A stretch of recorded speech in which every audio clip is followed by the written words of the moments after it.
इस वीडियो में हम कक्षा 9 का प्रश्नावली 13.7 का प्रश्न नंबर 9 को हल करेंगे। तो चलिए स्टार्ट करते हैं इस वीडियो को।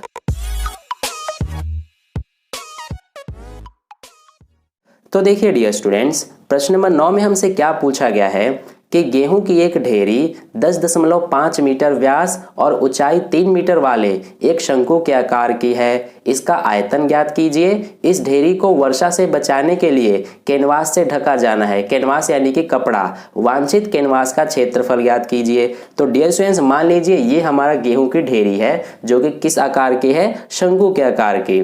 ठीक है, हमें इसका व्यास दिया गया है 10.5 मीटर। तो ये हम यहाँ पे लिख लेंगे, इसका व्यास कितना है? 10.5 मीटर। इसके अलावा हमें इसकी ऊंचाई दी गई है तो वो भी लिख लेते हैं ऊंचाई, यानी कि ये हमें दिया गया है 3 मीटर। तो ये हमने लिख लिया। सबसे पहले हमें इसमें इस शंकु के यानी कि इस गेहूं के ढेरी का आयतन बताना है। तो चलिए यहाँ पर बताते हैं। तो सबसे पहले यहाँ पर हम जो गेहूं की ढेरी है, इस गेहूं की ढेरी का व्यास लिख लेते हैं जो कि हमें प्रश्न में दिया गया है। तो ये हमने लिखा गेहूं की ढेरी का व्यास। व्यास यानी कि डायमीटर, जो कि हमें कितना दिया गया है? 10.5 मीटर का। ठीक है, अब देखिए हमें इसका आयतन निकालना है और ये शंकु के आकार का है। तो शंकु के आयतन का सूत्र लगाएंगे जिसमें हमें त्रिज्या की जरूरत पड़ेगी। तो इसलिए यहाँ पर हम सबसे पहले अब त्रिज्या निकाल लेंगे। त्रिज्या यानी कि रेडियस। तो ये हम कैसे ज्ञात करेंगे? व्यास में 2 से भाग दे देंगे। तो व्यास है 10.5 मीटर बटे में ये 2। ठीक है, तो यहाँ से देखिए दशमलव हटा देते हैं तो ये हमारा 10 से भाग हो जाएगा। तो ये हो गया 105 बटे में 2 गुणा 10 यानी कि 20। 105 बटे 20 मीटर ये आ गया त्रिज्या। अब यहाँ पर इसके अलावा हमें ऊंचाई दिया गया है तो यहाँ पर हम ऊंचाई भी लिख लेते हैं। ऊंचाई यानी कि हाइट, ये हमें दिया गया है 3 मीटर। तो अब देखिए हमें पूछा गया है इस ढेरी का यानी गेहूं की ढेरी का आयतन। तो यहाँ पर हम बता देते हैं गेहूं की ढेरी का आयतन। तो सबसे पहले यहाँ पर हम लिख लेंगे कि गेहूं की ढेरी का आयतन। ठीक है, तो देखिए गेहूं की ढेरी का आयतन निकालने के लिए हम क्या सूत्र लगाएंगे? 1/3 पाई r स्क्वायर h, क्योंकि गेहूं की ढेरी हमारा शंकु के आकार का है। अब हम इसमें मान रख देते हैं, ये 1/3 और पाई का मान हो जाएगा 22/7। इसके अलावा r स्क्वायर, r कितना है? 105/20। स्क्वायर लगा है इसलिए 2 बार लिखेंगे तो ये हो गया 105/20। ठीक है, इसके अलावा h कितना है? 3। अब इसको सॉल्व कर देंगे। तो देखिए यहाँ पर हम 3 से 3 काट देंगे। इसके अलावा ये दोनों भी 7 के पहाड़े से कटेंगे। 7 एकम 7 और ये 15 सते 105। ठीक है, इसके अलावा ये दोनों 5 के पहाड़े से 5 तिया 15 और ये 5 चौक 20 और ये हमारा 2 दूना 4, ये 11 दूना 22, ये कट जाएगा। इसके अलावा ये दोनों भी कट जाएंगे 5 के पहाड़े से। ये 21 पंजे 105 और ये 4 पंजे 20। ठीक है, तो देखिए हमारे पास क्या बचा? आप 11 गुणा 3 गुणा 21। तो 11, 3 और 21 का गुणा करेंगे तो ये आ जाएगा 693 बटे में क्या है? 2 गुणा 4, तो 2 चौक 8 हो गया। तो यहाँ से अब 8 से 693 में भाग देंगे तो ये आ जाएगा हमारा 86.625 मीटर क्यूब। ठीक है, यानी कि 86.625 मीटर क्यूब ये हमारा आ गया इस गेहूं की ढेरी का आयतन। ठीक है, अब आगे हमसे पूछा गया है कि इस ढेरी को वर्षा से बचाने के लिए कैनवास से ढका जाना है।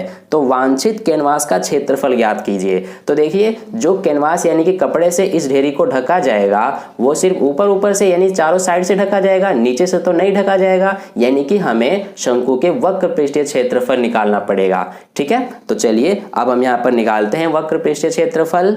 तो देखिए हमसे पूछा गया है कैनवास का क्षेत्रफल ज्ञात करने के लिए। तो यहाँ पर हम निकाल लेंगे कैनवास का क्षेत्रफल। और कैनवास का क्षेत्रफल हम कैसे बताएंगे? हम यहाँ पर शंकु के वक्र पृष्ठीय क्षेत्रफल का सूत्र लगाएंगे यानी कि पाई r l। अब देखिए इस सूत्र में हमें पाई पता है, r भी पता है, लेकिन l का मान हमें नहीं दिया गया है इसमें। तो सबसे पहले हम l यानी कि तिर्यक ऊंचाई निकालेंगे इसकी। ठीक है, तो देखिए यहाँ पर हम तिर्यक ऊंचाई निकाल लेते हैं। हमारा तिर्यक ऊंचाई निकालने का सूत्र क्या होता है? L बराबर √h² + r², यही होता है। तो यहाँ से देखिए अब ये अंडर रूट एच का मान कितना है हमारे पास 3, तो ये हो जाएगा 3 का स्क्वायर प्लस आर हमारे पास कितना है, ये देखिए आर का मान है हमारे पास 105/20। तो यहाँ पर हम क्या करेंगे, ये हमारे पास 105/20 है, तो ये हम यहाँ पर डायरेक्ट नहीं लिख सकते क्योंकि ऐसा करेंगे तो ये हमारा थोड़ा लेंदी और थोड़ा मुश्किल हो जाएगा, इसलिए हम इसको यहाँ पर दशमलव में यहीं पर बदल देते हैं। तो ये हमारा दशमलव में बदलने पर 5.25 आ जाएगा। ठीक है, तो इस मान को अब हम यहाँ पर आर की जगह पे लिखेंगे 5.25 का स्क्वायर। ठीक है, तो ये हो गया हमारा। अब देखिए यहाँ से 3 का स्क्वायर करेंगे 9 हो जाएगा, प्लस 5.25 का स्क्वायर करेंगे तो कितना होगा, हम यहाँ पर 5.25 का 5.25 से गुणा करेंगे तो ये हमारे पास कितना आ जाएगा 27.5625 इतना आ जाएगा। ठीक है, अब देखिए दोनों को प्लस कर देंगे, 9 प्लस 27.5625 तो ये आ जाएगा हमारे पास 36.5625। ठीक है, अब देखिए यहाँ से हम क्या करेंगे, अब इसका वर्गमूल ज्ञात करेंगे। तो जैसा कि आप अपने 8वीं कक्षा में वर्गमूल ज्ञात करना सीख चुके हैं दशमलव वाली संख्याओं का भाग विधि से, तो यहाँ पर हम भाग विधि से इसका वर्गमूल ज्ञात करेंगे। देखिए कैसे, हम यहाँ पर लिख लेंगे 36.5625। अब हम कैसे करते हैं इसको ध्यान से समझिए। सबसे पहले हम यहाँ पर पेयर बनाते हैं यानी कि जोड़े, तो ये हो गया एक जोड़ा, ये दूसरा, ये तीसरा। अब हम यहाँ पर देखेंगे 36, हम कोई ऐसी संख्या लेंगे जिसका वर्ग करें तो इसके बराबर आए या फिर इससे छोटा आए, तो ये हमारा हो जाएगा 6 का वर्ग करेंगे तो आ जाएगा 36, और इस तरह से यहाँ पर भी एक बार 6 लिखेंगे और यहाँ पे भी, तो ये हो जाएगा 36। अब यहाँ पर हम क्या करेंगे, इसको घटा देंगे तो ये 0 बचेगा। अब इसके बाद पॉइंट है तो यहाँ पर पॉइंट आ जाएगा, फिर इसके बाद इन दोनों को एक साथ उतारेंगे 5 और 6। अब हम यहाँ पर क्या करेंगे, इसका डबल यहाँ पर लिखते हैं यानी कि 6 का डबल 12।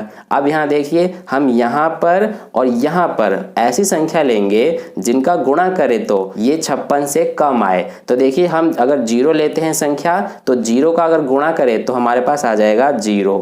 ठीक है, क्योंकि अगर आप 1 लेते हैं तो 1 से गुणा करेंगे तो वापस 121 आ जाएगा जो कि इससे ज्यादा हो जाएगा, इसलिए हमने 0 लिया है। तो इस तरह से अब देखिए यहाँ पर हमारा हो जाएगा, इसमें से घटाएंगे तो ये 5 6 56 ही बचेगा और ये 2 5 को यहाँ पर उतार देंगे।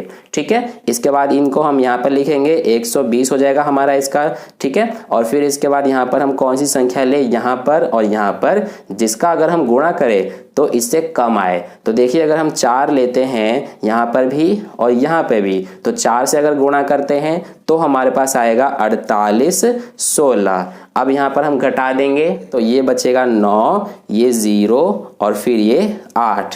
ठीक है, 809 बच गया। तो देखिए ये हमारे पास आंसर आया 6.04। तो 6.04 आया है। आप चाहे तो इसको आगे और भी बढ़ा सकते हैं क्योंकि शेषफल हमारे पास 809 है, 0 नहीं बचा है, इसलिए यहाँ पर हम क्या करेंगे कि 6.04 है, ये आगे भी मान जा सकता है लेकिन हम पॉइंट के बाद 2 संख्याओं तक ही लेंगे, तो इसलिए हम यहाँ पर लगभग में 6.05 ये मान ले लेंगे। ठीक है, यानी कि यहाँ पर L का मान हमारा आ जाएगा 6.05। ठीक है, आई होप आपको इतनी बात समझ में आ गया होगा। तो ये आ गया हमारा L का मान, ये हमने यहाँ पर निकाल लिया। अब यहाँ पर हम सूत्र में रख देंगे L का मान। ठीक है, तो देखिए यहाँ पर अब हम कर लेते हैं, पाई का मान हो जाएगा 22/7 और R का मान हमें पता है कितना है 105/20। ठीक है, इसके अलावा L का मान हमें पता है 6.05। अब देखिए इनको हम सॉल्व कर देंगे, ये 7 एकम 7 और ये हमारा यहाँ पर 15 सते 105 कट जाएगा। यहाँ पर बचा 22 गुणा 15 गुणा 6.05, तो इन तीनों का गुणा कर देंगे तो ये आ जाएगा हमारे पास 1996.5 बटे में कितना है 20। अब यहाँ से 20 से हम भाग दे देंगे इसमें, तो हमारे पास आंसर आ जाएगा 99.825 मीटर स्क्वायर। ठीक है, तो इस तरह से ये आ गया हमारा 99.825 मीटर स्क्वायर कैनवास का क्षेत्रफल। तो इस तरह से प्रश्न नंबर 9 का हल कंप्लीट हुआ। अगर आपको वीडियो अच्छा लगा है तो इस वीडियो को लाइक कर दीजिएगा और पहली बार वीडियो को देख रहे हैं तो चैनल को सब्सक्राइब करके ऑल नोटिफिकेशन ऑन कर लीजिए और अपने दोस्तों के साथ भी इस वीडियो को शेयर कर दीजिए ताकि उन्हें भी इससे हेल्प मिल जाए। और कहीं भी डाउट है प्रश्न में तो आप कमेंट करके मुझसे पूछ सकते हैं। तो फिर मिलते हैं नेक्स्ट वीडियो में नए प्रश्न के साथ, तब तक के लिए अपने ध्यान रखिए। धन्यवाद।